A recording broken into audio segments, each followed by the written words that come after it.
ಕೊಡ್ತೀನಿ. ಯಾಕೆ ನನಗೆ ಕೊಟ್ಟದೆ 2 ನಿಮಿಷ. 2 ನಿಮಿಷದಲ್ಲಿ ನಾನು ಮುಗಿಸ್ಬೇಕಾದ್ರಿಂದ ಯಾರನ್ನು ಇಲ್ಲಿ ನಮ್ಮ ಪರಮೇಶ್ವರ್ ಸಾಹೇಬ್ ಇದ್ದಾರೆ. ನಾನೇನಾದರೂ ಈ ಮಟ್ಟಕ್ಕೆ ಬೆಳೆದಿದ್ದೀನಿ ಅಂತ ಅಂದರೆ ಅವರು ನನಗೆ ಕಾರಣ. ಹಾಗಾಗಿ ಅವರಿಗೆ ನಾನು ನಮಸ್ಕರಿಸುತ್ತಾ ಈ ಸಮಾರಂಭದಲ್ಲಿದ್ದಂಥ ಶ್ರೀನಿವಾಸ್ ಅವರಿಗೆ ಒಳ್ಳೆಯದಾಗಲಿ ಅಂತ ಹೇಳಿ ನಾನು ಬಯಸ್ತೀನಿ. ಸ್ನೇಹಿತರೆ, ನಾನು ಅನುದಾನ ರಹಿತ ಶಾಲಾ ಕಾಲೇಜುಗಳ ರಾಜ್ಯದ ಅಧ್ಯಕ್ಷನಾಗಿ ನಾನು ಕೆಲಸ ಮಾಡಿದೆ. ನಮ್ಮ ಸಾಹೇಬರು ಪರಮೇಶ್ವರ್ ಸಾಹೇಬರು 2002ರಲ್ಲಿ ನಾನು 98-99 ಹೋರಾಟ ಶುರು ಮಾಡಿದಾಗ ಸಾಹೇಬರು ಏನೇನೋ ಅವರ ನಲ್ಲಿ ನಮಗೆ ದಾರಿ ತೋರಿಸಿ 2002 ಸೆಪ್ಟೆಂಬರ್ 13ಕ್ಕೆ ಮೊದಲನೇ ಹಂತವಾಗಿ ಆಗಿನ ಇದ್ದಂಥ ಶಿಕ್ಷಣ ಮಂತ್ರಿಗಳು ಎಚ್ ವಿಶ್ವನಾಥ್ ಅವರ ಕಾಲದಲ್ಲಿ ಮೊದಲು ಪರಿಶಿಷ್ಟ ಜಾತಿ ಪರಿಶಿಷ್ಟ ಪ್ರಕಾರದ ಪ್ರೈಮರಿ ಹೈಸ್ಕೂಲ್ಗೆ ಒಂದು ಆದೇಶವನ್ನು ಕೊಡಿಸಿದ್ರು. 87ರಿಂದ 95 ಇದ್ದಂಥ ಈ ಶಾಲೆಗಳಿಗೆ ಗ್ರಾಂಟ್ ಅನ್ನು ವಿಸ್ತರಣೆ ಮಾಡಿದ್ರು. ಆವಾಗ ನಮ್ಮ ಸಾಹೇಬರಿಗೆ ನಾವು ಕೇಳಿದೆ, ಸರ್ ಈಗ ಆಗ್ತಿದೆ, ಏನ್ ಮಾಡೋದು, ಈಗ ಜನರಲ್ನವರೆಲ್ಲ ಗಲಾಟೆ ಮಾಡ್ತಾರೆ, ಏನ್ ಮಾಡೋದು, ನಿನಗೆ ಗೊತ್ತಿಲ್ಲ, ಫಸ್ಟ್ ಇದಾದ್ರೆ ಈ ಆದೇಶ ಇಟ್ಕೊಂಡು ಎಲ್ಲರೂ ಮುಗ್ತಾರೆ, ಸುಮ್ಮನೆ ಇರುವಂತ ಅಂದ್ರು.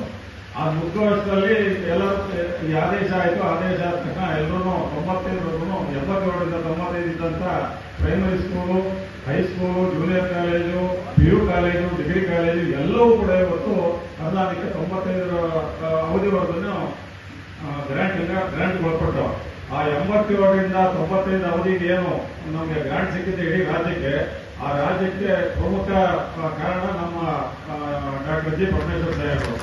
ಅದರಲ್ಲೇನು ಎರಡನೇ ಮಾತಿಲ್ಲ. ಆದರೆ ಅದು ಏನಾಯ್ತು ಅಂತ ಹೇಳಿದ್ರೆ, ಸಾಹೇಬರು 2002ರಲ್ಲಿ ನಾವು ಮಾಡಿಸ್ಕೊಟ್ಟಾಗ 13/9/2002ರಲ್ಲಿ ಆದೇಶ ಮಾಡಿಸ್ಕೊಟ್ಟಾಗ ಅವರೇ ಕ್ಯಾಬಿನೆಟ್ ನಲ್ಲಿ ಇಟ್ಟು ಅದನ್ನೆಲ್ಲ ಮಾಡಿಸ್ಕೊಟ್ಟಾಗ ವಿಶ್ವನಾಥ ಸಾಹೇಬ್ ಇಟ್ಕೊಂಡು ಅವಾಗೇನಾಯ್ತು, ಪ್ರೈಮರಿ ಹೈಸ್ಕೂಲ್ ಆದಾಗ ಬೇರೆ ಆಗಿಲ್ವಲ್ಲ, ಬೇರೆ ನಮ್ದಾಗಿಲ್ಲ ಅಂತ ಹೇಳಿ ಉಳಿದಂತ ಶಾಲೆಗಳು general management, backward community, minority ಈ ಥರದಲ್ಲಿದ್ದಾವೆಲ್ಲ ತಂತಂದೇ ಆದಂತ ಹೋರಾಟನ ಶುರು ಮಾಡಿದಾಗ ಅದೇನಾಯ್ತು ಅಂದ್ರೆ 2006 ದಾಟ್ಬಿಟ್ಟು ನಾವು ಗ್ರಾಂಟ್ ವರ್ಷದಲ್ಲಿ 2006 ದಾಟ್ಬಿಟ್ಟು 2002ರಲ್ಲಿ ಸಾಹೇಬರು ಮಾಡಿಸ್ಕೊಟ್ಟಂತವ್ರಿಗೆ ಇವತ್ತು ಪೆನ್ಷನ್ ಇದೆ. ಅದೇ ಸ್ನೇಹಿತರು, ನಮ್ಮ ಸ್ನೇಹಿತರು ಇವತ್ತು ನಾವು ಅಲ್ಲೇನು ಇದೀವಿ 2002 ಜೊತೆನಲ್ಲಿ ನಾವು ಇದ್ದಂತ ಸ್ನೇಹಿತರುಗಳೆಲ್ಲ ಇದೀವಿ, ಅದರ ಅರ್ಧ ಭಾಗ 2006ಕ್ಕೆ ಗ್ರಾಂಟ್ ಒಳಪಟ್ಟಿದ್ರಿಂದ ಅವರೆಲ್ಲರೂ ಹೊಸ ಪಿಂಚಣಿ ಯೋಜನೆಗೆ ಹೊರಟೋಗಿ ಅವ್ರಿಗೆ ಪೆನ್ಷನ್ನೇ ಇಲ್ಲಂಗೆ ಆಗೋಗಿದೆ. ಅವರಿಗೆ ಯಾಕೆ ಪೆನ್ಷನ್ ಇಲ್ಲ ಅಂತ ಅಂದ್ರೆ ಯಾವ ತರದನ್ನು ಕೊಡಕ್ಕೆ ಬರಲ್ಲ, ಆ ತರ ಆಗೋಗಿದೆ. ಈ ತರದನ್ನು ನಾವು ರಾಜ್ಯದಲ್ಲಿ ಸುಮಾರು 5,000 ಜನ ಇದೀವಿ ಅಂತ ನಾನು ಅಂದ್ಕೊಂಡಿದ್ದೀನಿ.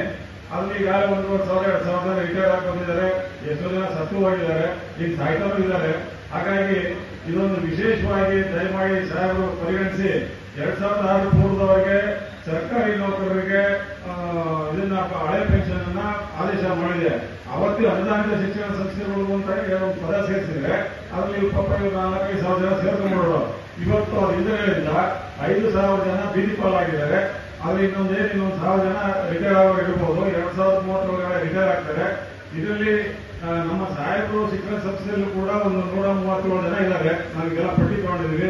ಅದೇ ತರ ಬಹಳ ಜನ ಇದ್ದಾರೆ. ದಯಮಾಡಿ ಒಂದು ರಿಕ್ವೆಸ್ಟ್ ಅಂತೆ ನಮ್ಮ ಸಾಹೇಬರಿಗೆ ಬೇಡ್ಕೊಳ್ಳೋದೇನಂತಂದ್ರೆ, ಈಗ ಮುಖ್ಯಮಂತ್ರಿಗಳನ್ನ ನಾನು ಹಲವಾರು ಸಾರಿ ನಮ್ಮ ಸಂಘಟನೆಯಿಂದ ಕೇಳ್ಕೊಂಡಿದ್ದೀವಿ. ಅವರು ವರದಿ ಕೇಳ್ಕೊಂಡಿದ್ರು. ಶಿಕ್ಷಣ ಮಂತ್ರಿಗಳು ಮತ್ತೆ ಉನ್ನತ ಶಿಕ್ಷಣ ಮಂತ್ರಿಗಳು ಕೂಡ ಕಡತಪಡಿಸಿ ಅಂತ ಬಂದಿದ್ದಾರೆ. ಆದ್ರೆ ಸರ್ಕಾರದ ಅಧಿಕಾರಿಗಳು ನಮಗೆ ಯಾವ ತರದ್ದು ಕನಿಷ್ಠ ಗೌರವ ಕೂಡ ಅಲ್ಲಿ ಸಿಗ್ತಾ ಇಲ್ಲ ನಮ್ಗೆ. ಹಾಗಾಗಿ ಈಗ ನಾನು ಇವತ್ತು ಬಂದಿದ್ದ ಉದ್ದೇಶ ಅಷ್ಟೇ, ಡಿ ಶ್ರೀನಿವಾಸ್ ಅವರಿಗೆ ನಾವು ಎಲ್ಲ ರಾಜಕಾರಣದ ನಾವು ಬಿಟ್ಟು, ಎಲ್ಲ ಪಕ್ಷವನ್ನು ಬಿಟ್ಟು ಶಿಕ್ಷಕರು ಈ ಸತಿ ಅವ್ರು ಗೆಲ್ಲಿಸಬೇಕು, ನಾರಾಯಣ ಸ್ವಾಮಿ ಸೋಲಿಸಬೇಕು ಅಂತ ನಾನು ಪಣ ಬಿಟ್ಟು ನಮ್ಮ ಶಿಕ್ಷಕರಿಗೆ ಹೇಳುತ್ತಾ ಮಾಡಿದ್ರು. ಅದು ಕೊನೆಯಲ್ಲಿ ನಾನು ಫೋನಲ್ಲಿ ಮಾತಾಡಿದ್ದೀನಿ. ಇವತ್ತಿಗೂ ಕೂಡ ಇವತ್ತೇ ನಾನು ಮಾಡ್ತಾ ಇರೋದು ಡಿ ಶ್ರೀನಿವಾಸ್ ಅವರಂತೂ ಇವತ್ತೇ ನೋಡ್ತಾ ಇರೋದು, ಅವರ ಶ್ರೀಮತಿ ಅವರು ಕೂಡ ಇವತ್ತೇ ನೋಡ್ತಾ ಇರೋದು. ನಾನು ಫೋನಲ್ಲಿ ಮಾತಾಡಿ ನಾವು ಇದನ್ನ ನಿಮ್ಮನ್ನು ಗೆಲ್ಲಿಸ್ಕೊಡೋ ನಾವು ಪ್ರಯತ್ನ ಮಾಡ್ತೀವಿ ಸರ್, ಅದ್ರ ಮೇಲೆ ಭಗವಂತನ ಇಚ್ಛೆ ನಿಮ್ಗೆ ಯಾವುದಾದ್ರೆ ಬಂದ ನಂತರ ನಮ್ಗೆ 5,000 ಜನ ಇದೀವಿ, ಅದನ್ನ ಬಗೆಹರಿಸ್ಕೊಡಿ. ನಮ್ಗೆ ಕೇವಲ 1 ಕೋಟಿ ರೂಪಾಯಿ ಅಷ್ಟೇ ಬೇಕಾಗಿರೋದು. ಇಡೀ ಸರ್ಕಾರ ಇದನ್ನು 50-60 ಸಾವಿರ ಕೋಟಿನ ಖರ್ಚು ಮಾಡ್ತಾ ಇದೆ ಬೇರೆ ಬೇರೆ ವಿಷಯಗಳಲ್ಲಿ. ತುಂಬಾ ಸಂತೋಷ. ಆದ್ರೆ ನಿವೃತ್ತ ಶಿಕ್ಷಕರು ಕೈನಲ್ಲಿ ಮನೆಯಲ್ಲಿ ಬೇರೆ ಬೇರೆ ಕೂಲಿ ಮಾಡ್ಕೊಂಡು ನಿವೃತ್ತ ಜೀವನ ಸಾಗಿಸುವಂತ ಪರಿಸ್ಥಿತಿ ಬಂದಿದೆ, ಪ್ರಾಣ ಕಳ್ಕೊಳ್ಳುವಂತ ಪರಿಸ್ಥಿತಿ ಬಂದಿದೆ. ಔಷಧಿ ಮಾತ್ರ ಇಲ್ಲ.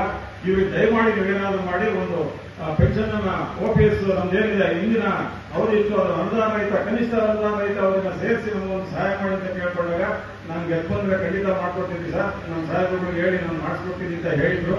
ಆ ಭರವಸೆ ಮೇಲೆ ನಾನು ಈ ಭಾಗದಲ್ಲಿ ಇರ್ತಕ್ಕಂಥ ನಮ್ಮೆಲ್ಲ 2002ರಲ್ಲಿ ನಮ್ಗೇನು ಆದೇಶ ಆಯಿತು ಅದು ಅದರ ನಂತರದ ಇವರಿಗೆಲ್ಲ ನಮ್ಮ ಸ್ನೇಹಿತರಿಗೆಲ್ಲ ಹೇಳಾಗಿ ಪಾಪ ಮೂರು ಮನೆಯಿಂದ ಕೆಲಸ ಮಾಡಿ ಸಹಾಯ ಮಾಡಿದ್ದಾರೆ. ಅವರಿಂದಲೇ ಗೆದ್ದಿದ್ದಾರೆ ಅಂತ ನಾನೇನು ಕೊಚ್ಕೊಳ್ಳೋಕೆ ಇಷ್ಟಪಡಲ್ಲ. ನಮ್ದು ಅಲ್ಪ ಸೇವೆ ಅವರು ಡಿ ಕೆ ಶ್ರೀನಿವಾಸ್ ಅವರಿಗೆ ಸಿಕ್ಕಿರೋದ್ರಿಂದ ಅದನ್ನ ನೀವು ನಮಗೊಂದು ಅನ್ನಕ್ಕೆ ಇರ್ತಕ್ಕಂಥ 4-5 ಸಾವಿರ ಜನಕ್ಕೆ ಅನ್ನಕ್ಕೆ ದಾರಿ ಮಾಡ್ಕೊಳ್ಳೋಕೆ ನಮ್ಮ ಪರಮೇಶ್ವರ ಸಾಹೇಬ್ರನ್ನ ಮುಖಾಂತರ ನೀವು ಮುಂದುವರೆದು ಇದನ್ನು ಮಾಡಿಕೊಡಿ. ಕೇವಲ 1 ಕೋಟಿ, 1 ಕೋಟಿ ಇನ್ನೂ ಸಾಕಷ್ಟು ಇರ್ತದೆ. ಸಾಹೇಬರು ನಮಗೆ 2002 ಗ್ರಾಂಟ್ ಮಾಡಿಸ್ಬೇಕಾದ್ರೆ 200 ಕೋಟಿ 150 ಕೋಟಿ ಬೇಕು ಅಂತ ಹೇಳಿದ್ರು. ಅವಾಗ ಸಾಹೇಬ್ ಹೇಳಿದ್ರು, ಅವರ ವಿಶ್ವನಾಥ ಸಾಹೇಬರೆಲ್ಲ ಕೂತ್ಕೊಂಡು ಒಂದು 5 ಕೋಟಿ ಕೊಟ್ರಿ, ಕ್ಯಾಬಿನೆಟ್ ಅಲ್ಲಿ ಪಾಸ್ ಮಾಡ್ಕೊತೀವಿ, ಅದನ್ನ ಆಮೇಲೆ ನೋಡೋಣ ಅಂತ ಅಂದ್ರು. 5 ಕೋಟಿ ರೂಪಾಯಿ ಸ್ಯಾಂಕ್ಷನ್ ಮಾಡಿಕೊಟ್ಟಂತ 2002 ಆದೇಶ ನಾವು ತಗೊಳ್ಳುವಷ್ಟರಲ್ಲಿ 2026 5 ಕೋಟಿ ಖರ್ಚಾಗಿಲ್ಲ. ಅವ್ರು ಖರ್ಚು ಮಾಡೋಣ. ಹಾಗೆ ಈಗ ತಾವು ಒಂದು ಕೋಟಿ ರೂಪಾಯಿ ನಾವು ಮೀಸಲಿಟ್ಟು ಕೊಟ್ಟರೆ ನಾವು ಈಗ ಪೆನ್ಷನ್ ತಗೊಂಡಂತ ನಮ್ಮ ಸ್ನೇಹಿತರು ಈಗಾಗಲೇ ವಯಸ್ಸಾಗಿ 60-70 ವರ್ಷಕ್ಕೆ ಬಂದಿದ್ದೀವಿ. ಒಬ್ಬೊಬ್ಬರೇ ಸಾಯ್ತಾ ದುಡ್ಡೆಲ್ಲ ನಿಮಗೆ ಹೋಗುತ್ತೆ ಸರ್ಕಾರಕ್ಕೆ. ಹಾಗಾಗಿ ನಿಮ್ಗೆ ಹೊರೆ ಆಗಲ್ಲ. ದಯಮಾಡಿ ಅದನ್ನ ಜೀರೋ ಲೆವೆಲ್ಗೆ ಬಂದ್ಬಿಡುತ್ತೆ 2050. 2006 ನಂತರದ್ದು ನಾನು ಪ್ರಶ್ನೆ ಮಾಡೋ ನನಗೆ ಇದಿಲ್ಲ. ಯಾಕೆ ನಾನು ನಂತರ ನಿವೃತ್ತಿ ಆಗಿರೋರು ಇಲ್ಲಿ ಒಂದು ಸುಮಾರು 2,000 ಜನ ಇದ್ದಾರೆ. ನಿಮ್ಮ ಶಿಕ್ಷಣ ಸಂಸ್ಥೆಯಲ್ಲೂ ಇದ್ದಾರೆ, ಎಲ್ಲ ಶಿಕ್ಷಣ ಸಂಸ್ಥೆಯಲ್ಲೂ ಇದ್ದಾರೆ, ಎಲ್ಲ ಮಠಮಾನ್ಯರ ಶಿಕ್ಷಣ ಸಂಸ್ಥೆಯಲ್ಲೂ ಇದ್ದಾರೆ, ಎಲ್ಲ ಶಾಸಕರ ಕೈ ಕೆಳಗಡೆ ಕೆಲಸ ಮಾಡುವಂತ ಶಿಕ್ಷಕರು ಕೂಡ ಇದ್ದಾರೆ. ದಯಮಾಡಿ ನಾನು ಬೇಡ್ಕೊತಾ ಇದ್ದೇನೆ, ಇವ್ರಿಗೊಂದು ತನ್ನ ಕೊಡಿ, ಮಾರ್ಕ್ಸ್ಗಳನ್ನ ಬೀದಿ ಬಿಟ್ಟು ಪಾಪ ಕಟ್ಕೋಬೇಡಿ ಅಂತ ಹೇಳಿ ಕೈ ಮುಗಿ ಕೇಳ್ಕೊತಾ ಇದ್ದೇನೆ.